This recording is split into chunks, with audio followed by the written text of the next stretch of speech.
just stand on the other side of this guy with the News Hub shirt there, if you can.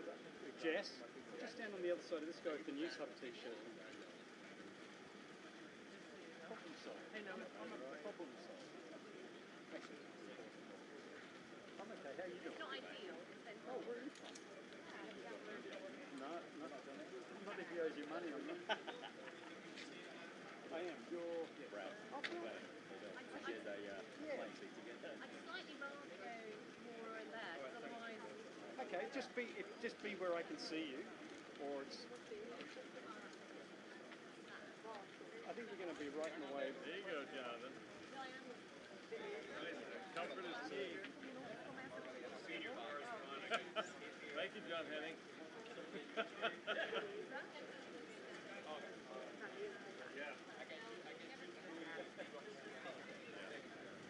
I didn't really like it the perfect spot when you bend over and look at your story.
They keep kind of like circulating a little bit.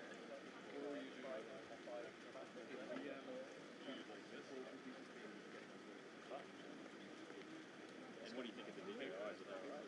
So far, they have not let me down once. There's daily they're putting out a new... So as well? Yeah, that's awesome.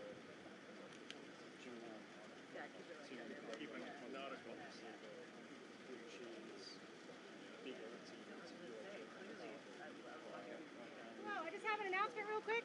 We will be beginning on time at 1 p.m. However, we need everyone to clear out by 1:30 today. You will no longer have base access after 1:30 this afternoon. So we need to get everyone cleared out as quickly as possible. Thank you very much. Thanks for the heads up. Captain Jamie Frederick.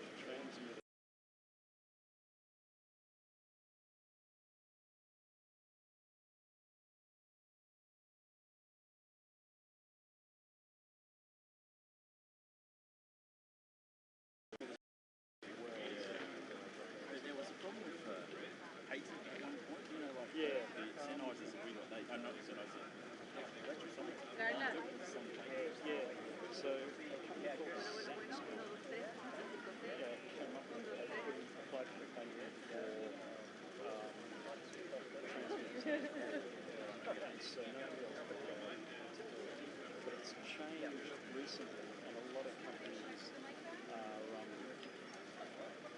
making specific US companies. In my life, so it's heads up.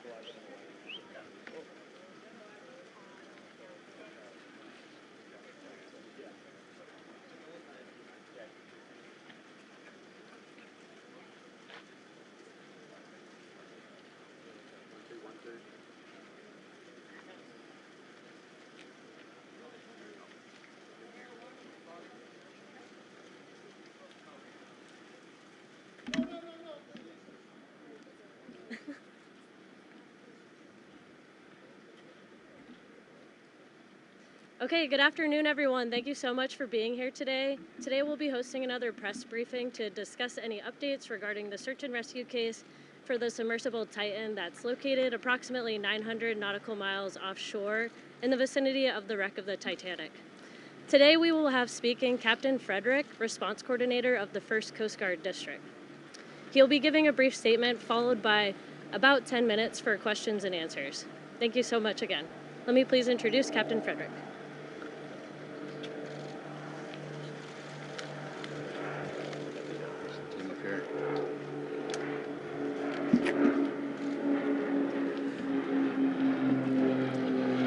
Good afternoon, everyone. I'm Captain Jamie Frederick with the 1st Coast Guard District, and I'll provide an update on our ongoing search efforts for the Titan submarine. Behind me, or beside me, I should say, you'll see several subject matter experts from the Unified Command who introduce themselves momentarily. These individuals represent only a small fraction of the many dedicated professionals working around the clock on this complex response effort. We understand this is an extremely difficult time for the families of the missing crew members aboard the Titan, and our thoughts go out to them and the crew. The Unified Command team is working tirelessly to bring all available assets and expertise to bear as quickly as possible in response to this complex operation. And we remain in close contact with the family members and the crew to ensure they are fully aware of our current and future search efforts. Additionally, we have been in close contact with the British and French Consulates General to ensure that they are fully appraised of our efforts, and we are ensuring that their concerns are being addressed. We're incredibly grateful for the full spectrum of international assistance that has been provided, including an expert submariner from the Royal Navy, who's here with us serving aboard as a critical member of our team. Additionally, a team of highly trained French ROV operators departed St. John's last night are en route to aid the search. Moreover, our Canadian partners have been providing critical leadership and significant response capabilities since the beginning of our efforts. Again, this is an incredibly complex search operation requiring both surface and subsurface elements, and our unified approach is critical. The location of the search, 900 miles east of Cape Cod and 400 miles southeast of St. John's, makes it exceptionally difficult to mobilize large amounts of equipment quickly. In spite of those challenges, we've been able to provide continuous air and surface search assets, as well as additional ROV capability to search below the surface. We currently have 5 surface assets searching for the Titan, and we expect 10 total surface assets to search in the next 24 to 48 hours. There are 2 ROVs actively searching, and several more are en route and will arrive by tomorrow morning. We've received incredible support with aviation assets from our Coast Guard Air Station in Elizabeth City, the Air National Guard, and Canadian Armed Forces. Today there are 2 back-to-back P3 flights. One is ongoing now as I speak, totaling 14 hours of continuous on-scene coverage, and 2 C-130 flights, also one ongoing now, throughout the day and into the evening. Yesterday, a Canadian P3 detected underwater noises in the search area. As a result, ROV operations were relocated in an attempt to explore the origin of the noises. Although the ROV searches have yielded negative results, they continue. Additionally, the data from the P3 aircraft has been shared with our U.S. Navy experts for further analysis, which will be considered in future search plans. The surface search is now approximately 2 times the size of Connecticut, and the subsurface search is up to 2.5 miles deep, exponentially expanding the size of the search area. We also have to factor in the ever-changing weather conditions, currents, and sea states that expand the search area every hour. There's an enormous complexity associated with this case due to the location being so far offshore, and the coordination between multiple agencies and nations. We greatly appreciate the outpouring of support and offers to provide additional equipment. The Unified Command continues to prioritize assets and resources in order to provide the best capability in the most timely manner. This includes weighing multiple factors to identify the most effective resources available to the response operation, with careful consideration to timeliness of equipment arriving on scene, usefulness and ability to deliver assets to the search area. Over the past 48 hours, we have, through incredible unity of effort, mobilized and implemented a tremendous amount of expertise and response capability. In addition to the ships and aircraft previously mentioned, we've dispatched 2 subject matter experts from U.S. Navy NAVSEA SUPSALV, who will serve as search coordinators on scene for underwater search operations. So I've been stressing unity of effort a lot in this statement, and that's because it is absolutely critical to this complex operation. Again, our thoughts and prayers are with the crew of the Titan and their loved ones. We will continue to work as hard and as quickly as possible in an effort to locate them. I will take a few questions, but before I do that, I do want I'm going to have each of the members of the team here just introduce themselves, and then I'll go ahead and take some questions.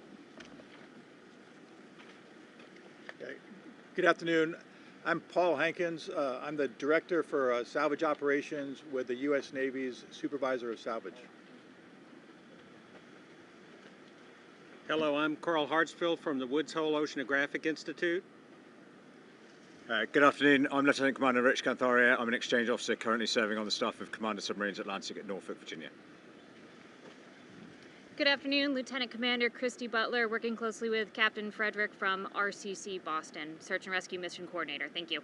Thanks, Christy. Can you tell us about the noises that were heard? Just give us any more detail, and just to follow up on what you've gathered so far based on those noises. Should that give the families and the others who care for these people, should that give them some reason to hope? So a couple things. One, I think when you're in the middle of a search and rescue case, you always have hope. That's why we're doing what we do. With respect to the noises specifically, we don't know what they are, to be frank with you. The P3 detected noises. That's why they're up there. That's why they're doing what they're doing. That's why they put sonar buoys in the water. The good news is, what I can tell you is we're searching in the area where the noises were detected, and we'll continue to do so. And we hope that when we're able to get additional ROVs, which will be there in the morning, the intent will be to continue to search in those areas where the noises were detected, and if they're continuing to be detected, and then put additional ROVs down in the last known position where the search was originally taking place. Captain, is it true that these noises were coming in regular 30-minute intervals as reported? I hadn't heard 30-minute intervals. So here's what I can tell you. I am not a trained ear for underwater aquatics. That's why we have a team of experts that are analyzing that data. That data was sent immediately to the Navy last night, and it was analyzed overnight. They're still looking at it, but I can tell you that it's inconclusive.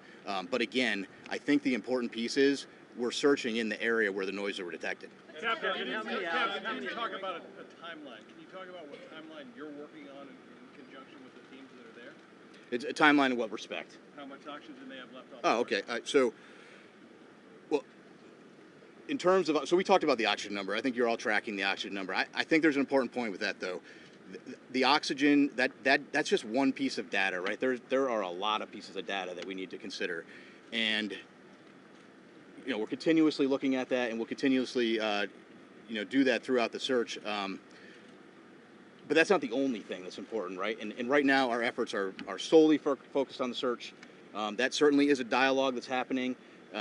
But we're focused on searching at this point. This is a recovery or a rescue at this point? Oh, this is a search and rescue mission, 100%. We are smack dab in the middle of search and rescue, and we'll continue to put every available asset that we have in an effort to find the Titan and the crew members. Captain, can you describe are those ROVs, and can you confirm that some sort of rectangular object has been spotted?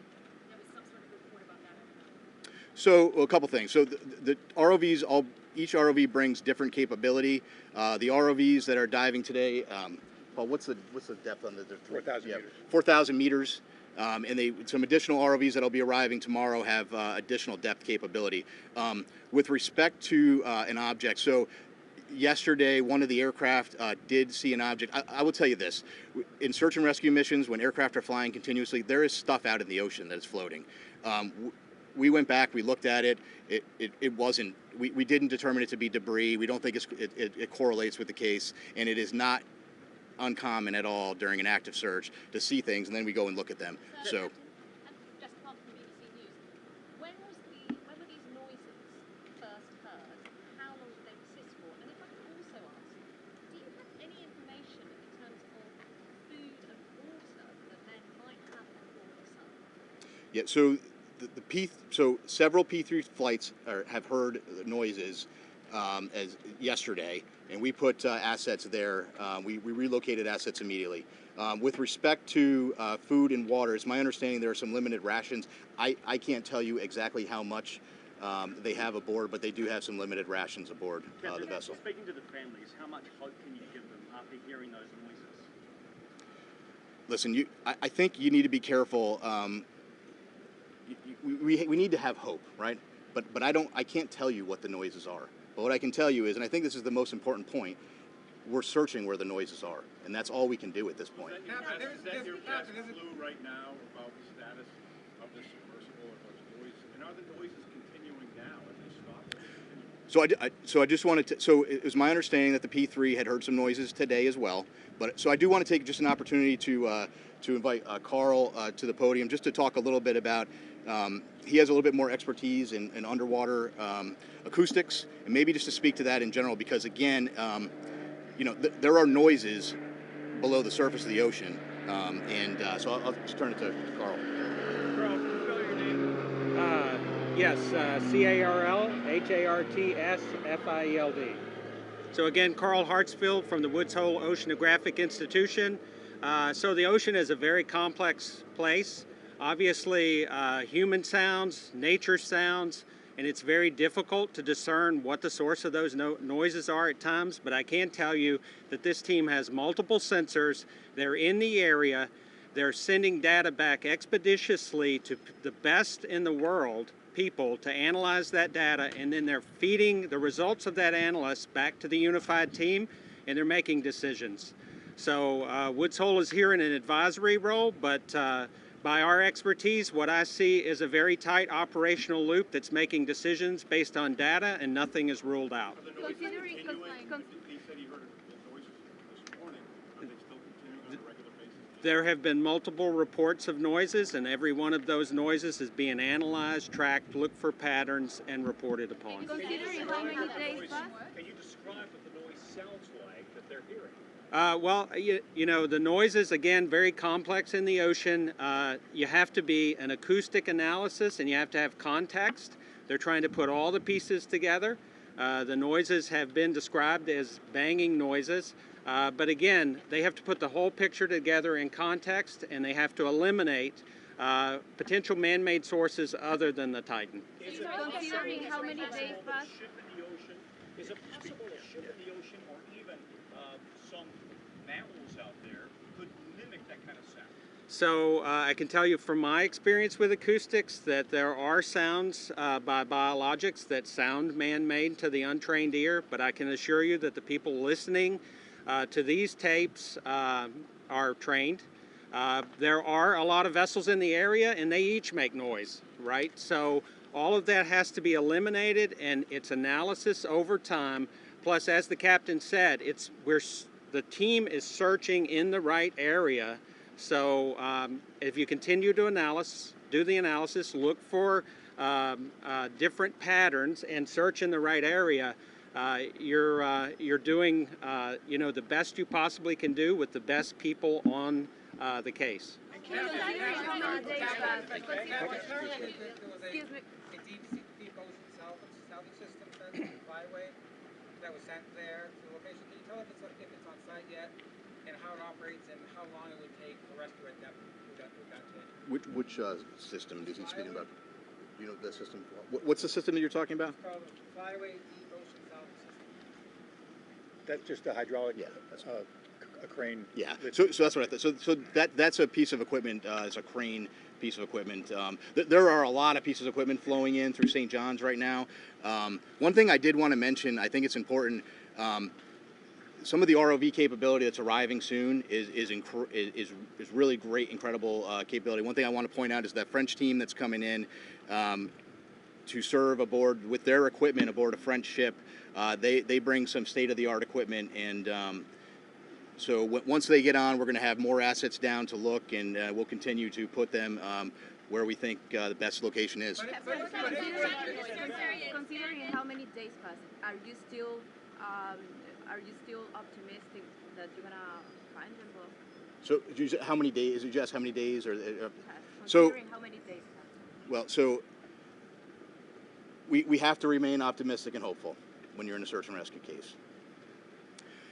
So we're right in the middle of the search and rescue case. So I don't want to get into a discussion about when that would end with respect to this case. What I will tell you, though, I'm happy to explain to you kind of how that process were to work. The Coast Guard prosecutes search and rescue cases on a daily basis, And sometimes we don't find what we're looking for, and you have to carefully consider all of the factors, and there are a lot of factors you consider. And then after you consider all of those factors, sometimes you're in a position where you have to make a tough decision.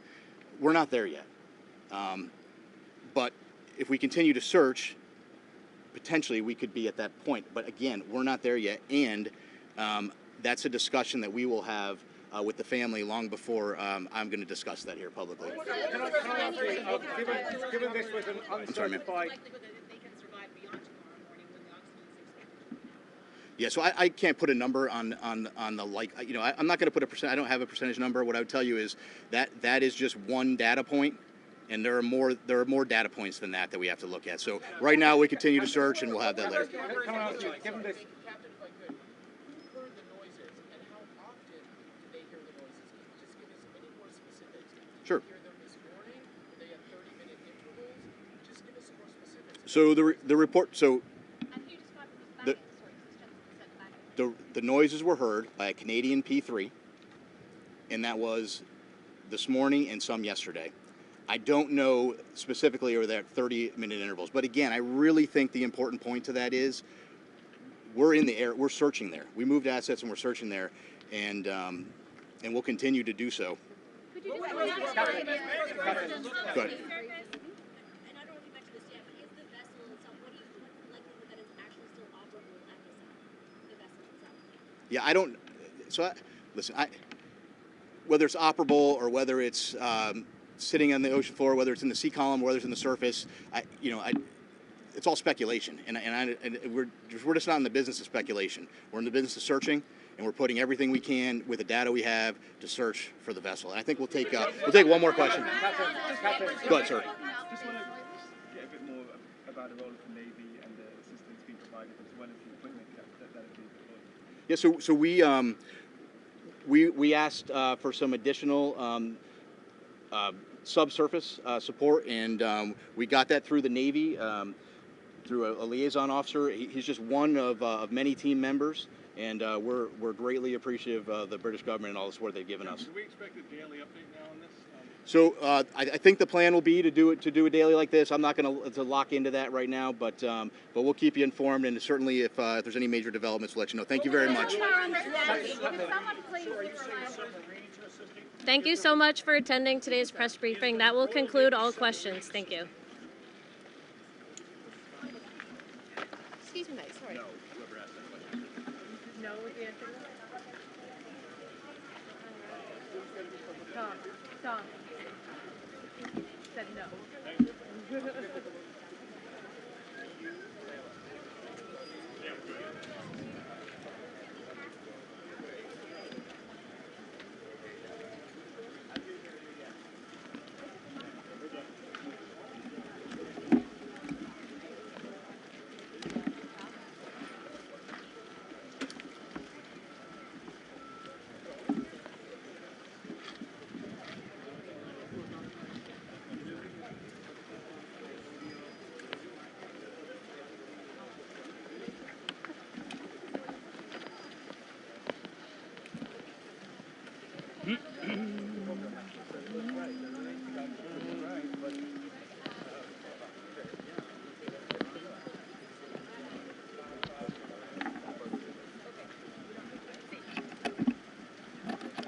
We're in